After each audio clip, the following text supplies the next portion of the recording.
कि कैसे आपके ऊपर एफआईआर हो गया है तो उसे कैसे कटवा सकते हैं। और आप स्टूडेंट हैं, आपका एफआईआर हो गया, नाम चला गया, फिर भी आपका जॉब होगा, गारंटी बोलते हैं कि होगा। अब बहुत से लड़कों का ऐसा कराए भी हैं और नियम है, हम क्या अपने घर से कराएं, नियम है, बस आप नहीं जानते वो अलग बात है। तो आप उन लोग के लिए गिफ्ट वगैरह लेते जाइएगा। गिफ्ट मतलब क्या चीज़, खाने पीने का अचार वचार ले लीजिएगा, थोड़ा सा घी वगैरह ले लीजिएगा, ताकि अंदर अच्छा खाना नहीं लगता है। बाहर का इतना ज़्यादा आइटम रहता है, अंदर जाके आदमी उब जाता है। गुटखा वगैरह नहीं ले जा सकते, क्योंकि अंदर जो सफाई का काम होता है वो कैदियों को ही करना रहता है। गुटखा दे देंगे तो खा के थूक देगा। पहुंच वाले सब गुटखा खाते हैं, सब सिगरेट अलाउ है, ये सब चीज़ें अलाउ है, बस गंदगी वाला चीज़ नहीं। हम तो कहते हैं भाई जब हर चीज़ अंदर अलाउ है, बस आपका पहुंच होना चाहिए।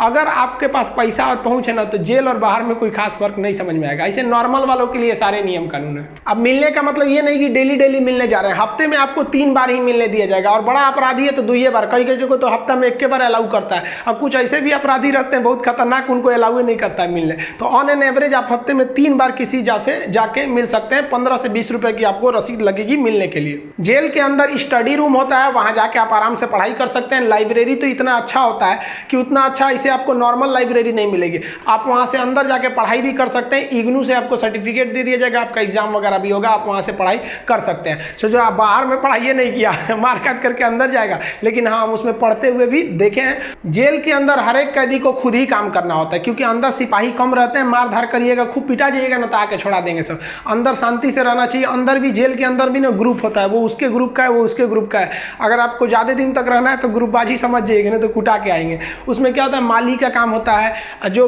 जेल का कैंपस बहुत बड़ा होता है, जेल छोटा वोटा नहीं होता। अंदर जाएंगे तो एक दूसरे दुनिया है। वहाँ अंदर सब्जी वगैरह बोई गई रहती है, यही सब्जी आपको बनाने के लिए आ जाती है। कुछ अलग से भी सब्जियां वगैरह आती हैं, तो इसमें भी काम कर सकते हैं। कुक वाला, खाना बनाने वाले में भी काम कर सकते हैं। सबसे टफ यही काम होता है, सबके लिए खाना बनाओ, वो भी टाइम से बनाओ। यहाँ पर इसके अंदर कुछ फैक्ट्रियां भी होती हैं, जहाँ पे आपको सोफा बनाने के लिए आता है, कपड़े सिलने के लिए भी दे दिए जाते हैं सब।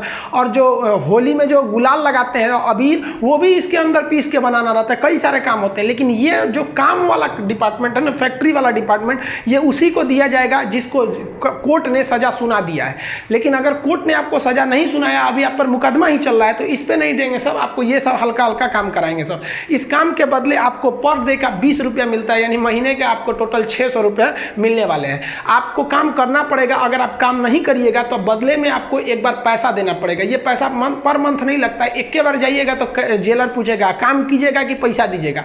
तो जो पैसा देते हैं उसे हाता कहा जाता है। अब ये जो हाता का अमाउंट होता है, ये डिपेंड करता है अलग अलग जेल पे, थोड़ा सा डिफरेंट होता है, लेकिन एक ही बार इस हाता को देना रहता है। लेकिन अगर आप काम करेंगे तो अच्छा रहता है। कोशिश करिएगा आप लोग, अगर बाय द वे गलती से चले, देखिए ऐसा नहीं है कि आप मर्डर करके जाइएगा, आपको कभी गलती से भी फंसाया जा सकता है। हम लोग कौन बार बड़का कहीं बम फोड़े थे लोग, हम लोग का भी क्या था भाई, स्टूडेंट्स की मांग कर रहे थे लोग, उठा कर डाल दिया उसमें, तो काम का आप कर सकते हैं उसमें। तो ये सब काम थोड़ा सा इजी रहता है। काम का मतलब फायदा क्या होता है कि आपको खाना अनलिमिटेड मिलेगा, आप जितना खाना चाहें खा सकते हैं। और खाने की थोड़ी सी कैटेगरी थोड़ी आपकी अच्छी कर दी जाती है। अगर आप काम नहीं कीजिएगा तो आपको खाना गिन के मिलेगा, 4 रोटी 6 रोटी, इससे ज़्यादा नहीं मिलेगा, चाहिए तो लिखवाइए वगैरह। तो काम करने वालों को कुछ अच्छा फैसिलिटी दी जाती है। देखिए कई लोग को लगता है कि जेल में ना जो एक दिन होता है वो 12 घंटे का होता है, ऐसा नहीं है। पहले अंग्रेजों के समय होता होगा ये, लेकिन अभी के समय में जो जेल का कानून है वो जैसे आपके लिए 24 घंटे का एक दिन होता है, वैसे जेल में भी होता है।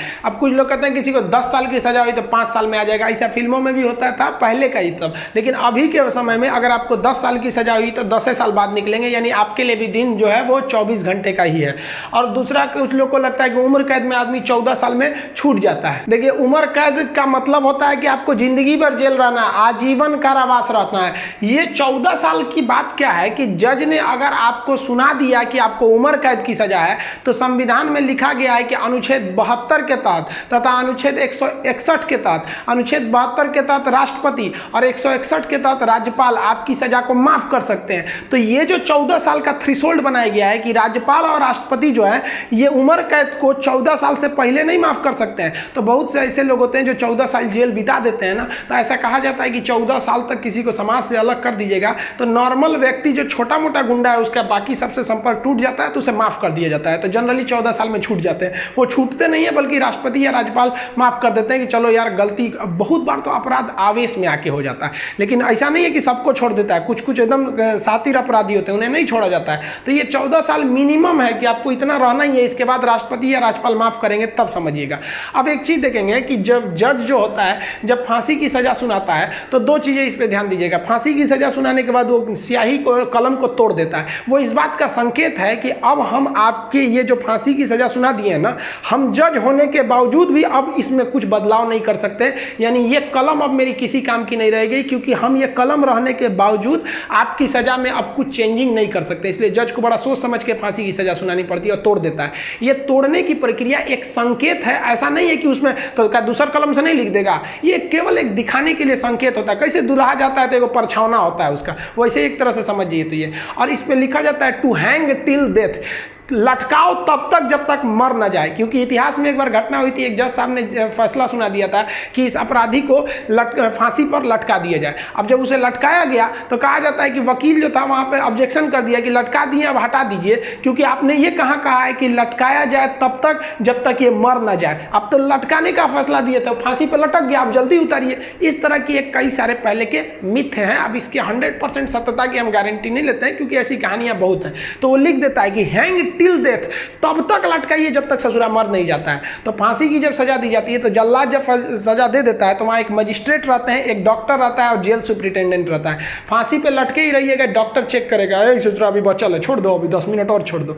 तब तक डॉक्टर नहीं कह देता, जब तक कि मर नहीं गए तब तक आपको लटकैले रह जाएगा। फांसी जो है वो अक्सर मॉर्निंग में ही दी जाती है, क्योंकि जेल प्रशासन के ऊपर सबसे बड़ी जिम्मेदारी फांसी की होती है। वो सुबह सुबह इसे निपटा देना चाहता है, और सुबह के समय जनता मीडिया भी उतने ज़्यादा एक्टिव नहीं होती है। खैर ये सेकेंडरी वजह होता है। फांसी घर में जब कैदी को लाया जाता है तो जल्लाद इस कैदी का चेहरा नहीं देख पाता है, क्योंकि पुलिस पहले ही उसके चेहरे को काले कपड़े से ढक देते हैं। जल्लाद जो होता है उसे काले कपड़े में पहना के फिर फांसी पर लटकाता है। इसे कपड़े ढकने का एक और रीज़न है कि जब फांसी लगाई जाती है, किसी को फांसी दिया जाता है, तो उसके आँख वगैरह काफ़ी मतलब तड़पता है, तो एक होता है ना कि थोड़ा सा खराब लगेगा उस वजह से। तो यहाँ पर जो जल्लाद होता है इसे पहले ही, इसको फांसी लगाने से पहले इसे कपड़ा ढक के इसको लटका दिया जाता है। लटकाने से पहले इसे जब फांसी देना होता है तो उससे पहले इससे पूछी जाती है आखिरी ख्वाहिश। यहाँ वो अपने पसंद का खाना खाने को कह सकता है, अपने रिश्तेदारों से मिल सकता है, या कोई धार्मिक ग्रंथ कह सकता है कि हम उसको पढ़ना चाहते हैं। इससे ज़्यादा उसकी कोई ख्वाहिश नहीं पूरी की जाएगी। ऐसा नहीं कहेगा कि हमको मर्सिडीज में घुमा दीजिए, ये मरने वाला होता है, इसकी ख्वाहिश क्या बची रहती है। इन सबको तो अपने तबीयत खराब हो जाता है।